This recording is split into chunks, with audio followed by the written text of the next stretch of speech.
ओम शांति। 2/3/2022। बाबा कहते, मीठे बच्चे, तुम्हें निश्चय है कि हम संगम पर भविष्य की कमाई के लिए पढ़ते हैं। बाप हमें पढ़ाकर 21 जन्मों का वर्षा देते हैं। प्रश्न है, अपने आप पर कृपा व आशीर्वाद करने की विधि क्या है? बाबा का उत्तर है, अपने आप पर कृपा व आशीर्वाद करने के लिए बाप की पढ़ाई रोज पढ़ते रहो। कभी भी संग दोष में आकर पढ़ाई में गफलत नहीं करो। जो सदा श्रीमत पर चलते हैं वह अपने आप पर कृपा करते हैं। उन्हें बाप की भी आशीर्वाद मिलती रहती है। गीत है, मैं एक नन्हा सा बच्चा हूँ।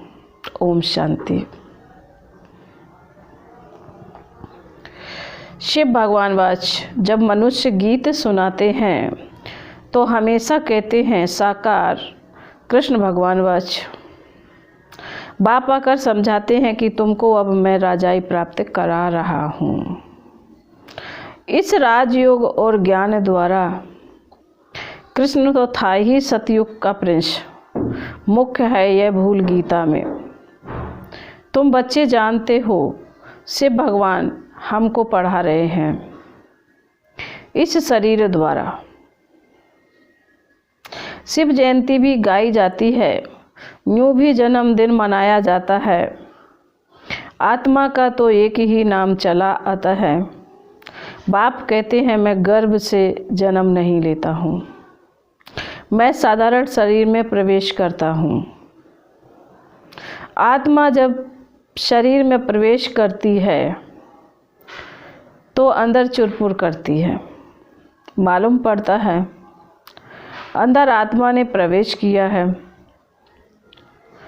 बच्चे के आर्गन्स चलने लगते हैं। यह बात अच्छी रीति समझनी है। और जो भी मनुष्य सुनाते हैं वह कब ऐसे नहीं कहते कि हम आत्मा तुमको समझाते हैं। वह प्रसिद्ध है शरीर से। यह बाबा तो विचित्र है, इनको अपना शरीर नहीं है। शरीरधारी को कभी भगवान नहीं कहना चाहिए। स्थूल व सूक्ष्म कोई भी हो, आत्मा इन ऑर्गन्स द्वारा याद करती है परमपिता परमात्मा को। वह तो बैठकर मनुष्यों के बनाए हुए शास्त्र सुनाते हैं। यहाँ यह नई बात है भगवान वश। भगवान कौन है? जिसको सब भगत हे भगवान कहकर याद करते हैं। ब्रह्मा विष्णु शंकर के तो नाम जानते हैं।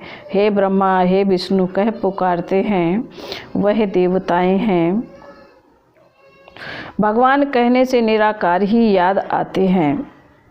निराकार परमात्मा की ही बंदगी करते हैं। बाबा कहते हैं निराकार परमात्मा की ही बंदगी करते हैं। वह कहते हैं मैं भी हूँ आत्मा परंतु सुप्रीम हूँ। मेरा भी चित्र बनाते हैं, तुम आत्माओं के भी चित्र बनाते हैं। मंदिरों में बड़ा शिवलिंग भी रखते हैं और छोटे शालिग्राम भी, जिससे सिद्ध होता है कि वह आत्माएं हैं एक परमात्मा के बच्चे। बाप हमेशा बच्चों से बड़ा होता है, इसलिए बड़ा लिंग बनाते हैं। वास्तव में मैं कोई शालिग्राम बड़ा नहीं हूँ। आत्मा साइज में छोटी बड़ी नहीं होती है, मनुष्य छोटा बड़ा होता है। बाकी आत्मा जैसी तेरी वैसी मेरी, पर मेरी आत्मा परम है, परे ते परे परम धाम में रहने वाली है। ऊंचे ते ऊंचा परम धाम परमात्मा मनुष्य सृष्टि का बीज रूप है। बीज रचयिता को कहा जाता है। जैसे जड़ बीज लगाया जाता है उससे पहले झाड़ निकल आता है, वैसे आत्मा का रूप देखो कैसा है, शरीर का कितना विस्तार है। तो पहले नई बात यह है कि यहाँ परमात्मा बाप पढ़ाते हैं, ऊंचे ते ऊंचे भगवान वाच, तो ज़रूर इम्तहान भी ऊंचे ते ऊंचा होगा। भगवान कहते हैं मैं तुमको राजयोग सिखलाता हूँ जिससे भविष्य 21 जन्मों के लिए तुमको देवता बनाता हूँ, फिर उनमें तुम सूर्यवंशी बनो व चंद्रवंशी बनो। मर्तबे तो बहुत हैं, यह सारी राजधानी स्थापन होती है। यह है संगम युग। बाप समझाते हैं कि तुम इस जन्म के लिए नहीं पढ़ते, यह है भविष्य की कमाई, और जो भी कुछ करते हैं वह सब इस जन्म के लिए। मनुष्य समझते हैं आगे का अभी क्यों सोचें, जो होना होगा देखा जाएगा। तुम बच्चे निश्चय करते हो हम अगले जन्म जन्मांतर के लिए पढ़ते हैं। बाप आने वाले 21 जन्मों का वर्षा देते हैं। इस निश्चय से तुम पढ़ते हो, बिगर निश्चय कोई यहाँ बैठ न सके। यहाँ कोई पंडित आदि नहीं पढ़ाते हैं, परंतु निराकार भगवान पढ़ाते हैं। आत्मा को खुशी होती है कि हमको बेहद का बाप पढ़ाते हैं। इनको अपना मनुष्य तन तो है नहीं, खुद कहते हैं मुझे निराकार को इस ब्रह्मा तन में ही आना है। यह अनादि बना बनाया ड्रामा है। तुमको बुद्धि में सारा याद आता है, मूल वतन में हम आत्माएं रहती हैं और कोई मनुष्य की बुद्धि में यह नहीं आता होगा कि हमारी आत्मा परम धाम में बाप के साथ रहने वाली है, जिसको ब्रह्मांड कहते हैं। हम आत्मा हैं, बिल्कुल छोटा स्टार, पूजा के लिए बड़ा बनाया है। बाकी इतनी बड़ी आत्मा यहाँ भ्रकुटी में तो बैठ ना सके। कहते हैं भ्रकुटी के बीच चमकता है अजब सितारा। स्टार कितना छोटा है, यह बना बनाया अविनाशी ड्रामा है। हर एक आत्मा में अपना अपना अविनाशी पार्ट नूधा हुआ है, जो हर एक अपना अपना पार्ट रिपीट करता है। इसमें ज़रा भी फर्क नहीं पड़ सकता। फिल्म में जो एक बार पार्ट हुआ वह फिर रिपीट होगा, इसमें भूल चूक हो नहीं सकती। यह बातें बिल्कुल नई हैं, कोटों में कोई ही समझते हैं। 8-10 वर्ष वाले भी पढ़ाई को छोड़ देते हैं, संग दोष लग जाता है। यह पढ़ाई ऐसी है जो जहाँ तक जीते रहो वहाँ तक पीते रहो, अंत तक यह पढ़ाई चलती रहेगी। यह पढ़ाई हम आने वाले 21 जन्मों के लिए पढ़ते हैं। बच्चों को यह नशा चढ़ता है कि हमको भगवान पढ़ाते हैं। कोई राजा का बच्चा हो और राजा ही बैठ उनको पढ़ावे तो कहेंगे हमारा बाबा महाराजा हमको पढ़ाते हैं। यहाँ है पतित पावन बाप जो हमको पढ़ाते हैं, राजयोग सिखाते हैं। अंदर सदैव बहुत खुशी रहनी चाहिए। हम गॉडली स्टूडेंट्स गॉड फादर परम पिता परमात्मा से स्वर्ग का स्वराज्य ले रहे हैं। कितनी सहज बात है, परंतु इस पढ़ाई में माया के विघ्न भी बहुत पड़ते हैं। चलते चलते पढ़ाई को छोड़ भी देते हैं। यह रूहानी पढ़ाई रोज पढ़नी पड़े, इसके लिए ही यह टेप आदि का प्रबंध रखा है। मनुष्य पढ़ने के लिए अमेरिका लंदन में भी जाते हैं। यहाँ तो घर में रहने वाले पूरा नहीं पढ़ते, समझते नहीं कि परमात्मा हमको राजयोग सिखा रहे हैं। भगवान जो त्रिलोकीनाथ है, वर्ल्ड की अलमाइटी है, लिबरेटर है, गाइड है, उनकी महिमा देखो कितनी है। परंतु बाप को तुम्हारे में भी कोई बिरले जानते हैं। इस समय तुम गुप्त हो, तुम जानते हो हम मूल वतन के रहने वाले हैं। फिर सूक्ष्म वतन भी है, उस सूक्ष्म वतन में बच्चियां जाती हैं। मनुष्य साक्षात्कार करते हैं, तुम तो प्रैक्टिकल में जाते हो। सूक्ष्म वतन में तुम ब्राह्मण और देवताओं का मिलन होता है। वह है ब्राह्मण और देवताओं का संगम। यह है ब्राह्मण और क्षत्रियों का संगम। वहाँ भोग लेकर जाते हो। अंत में बहुत साक्षात्कार होंगे। जैसे कन्या पीहर घर से ससुराल घर में जाती है तो बहुत धूमधाम से बाजे गाजे बजाते हैं, ऐसे अंत में बहुत साक्षात्कार होंगे।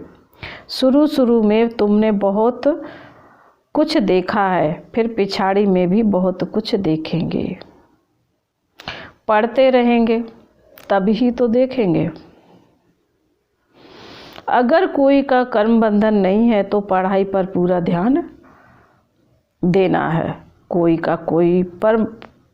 का कोई मर जाता है, समझा जाता है। अब यह अच्छी तरह से पढ़ सकेंगे क्योंकि बंधन टूट गया। अब खूब पुरुषार्थ करो, अच्छा पद पाओ। यह नॉलेज बड़ी वंडरफुल है। बाप बैठ बच्चों को समझाते हैं, कहते हैं बच्चे अब गफलत मत करो, माया तुम्हारा दीवा झट बुझा देगी।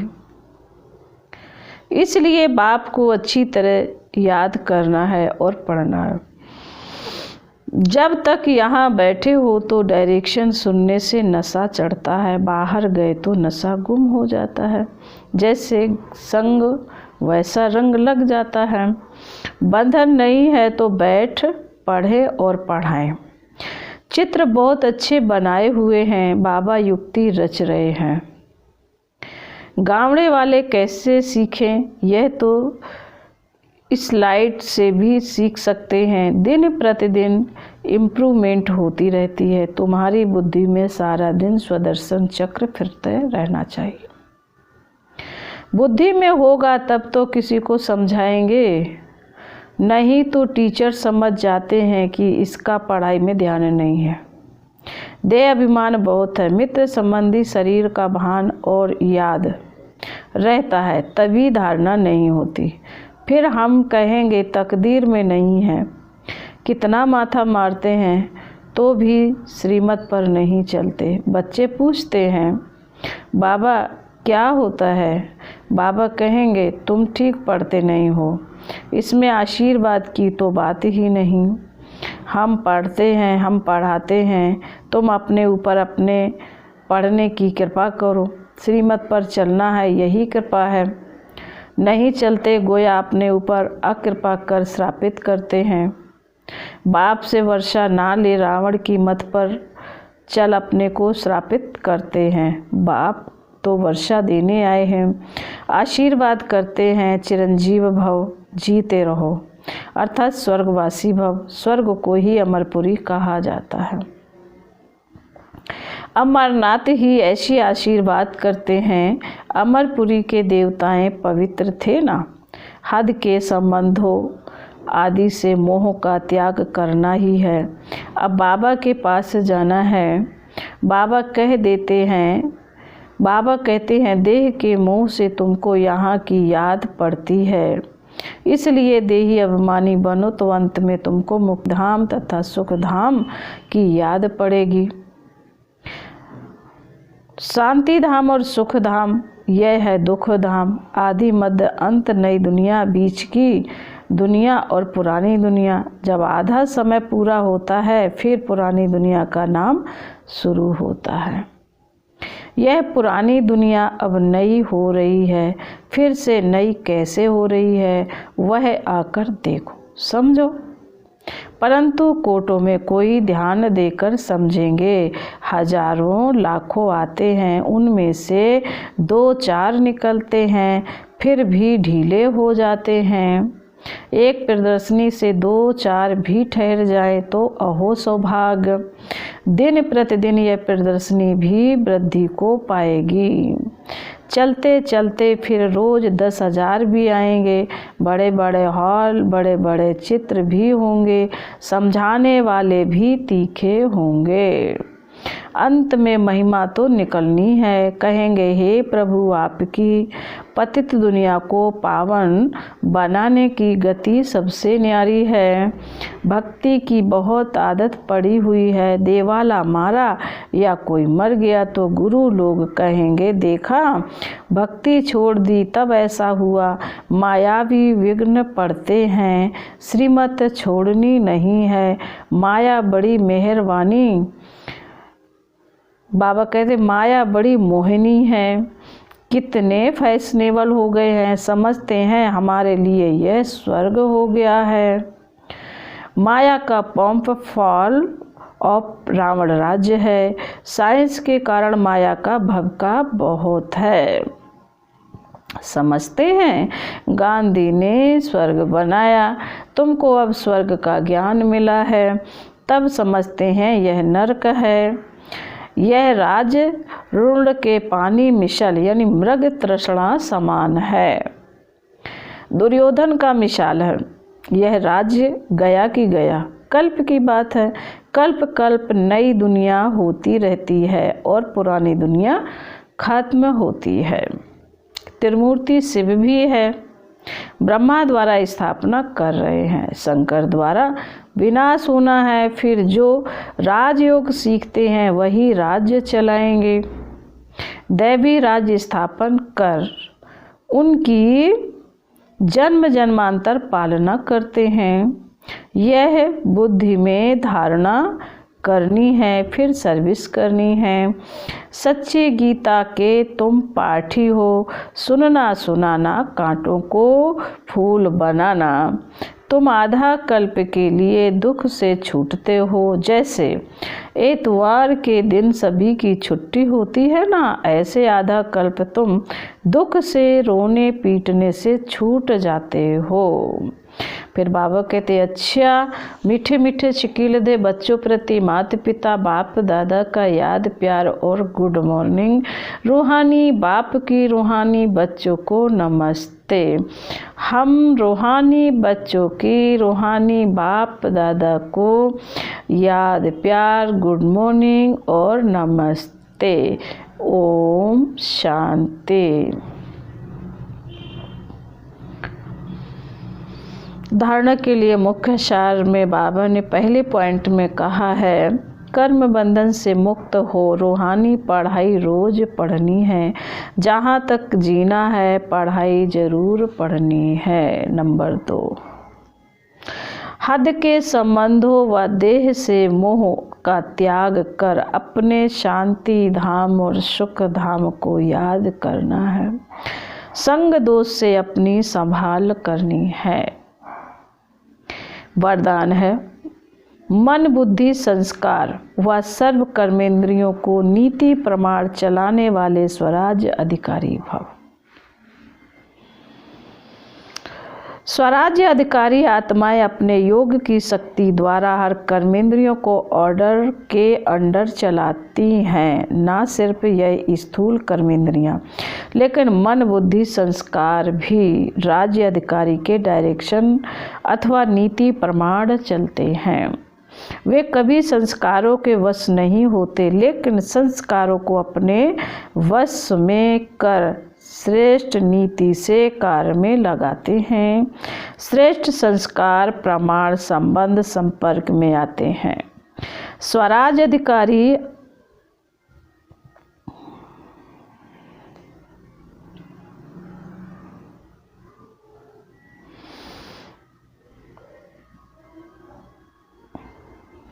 बाबा कहा, स्वराज अधिकारी आत्मा को स्वप्न में भी धोखा नहीं मिल सकता।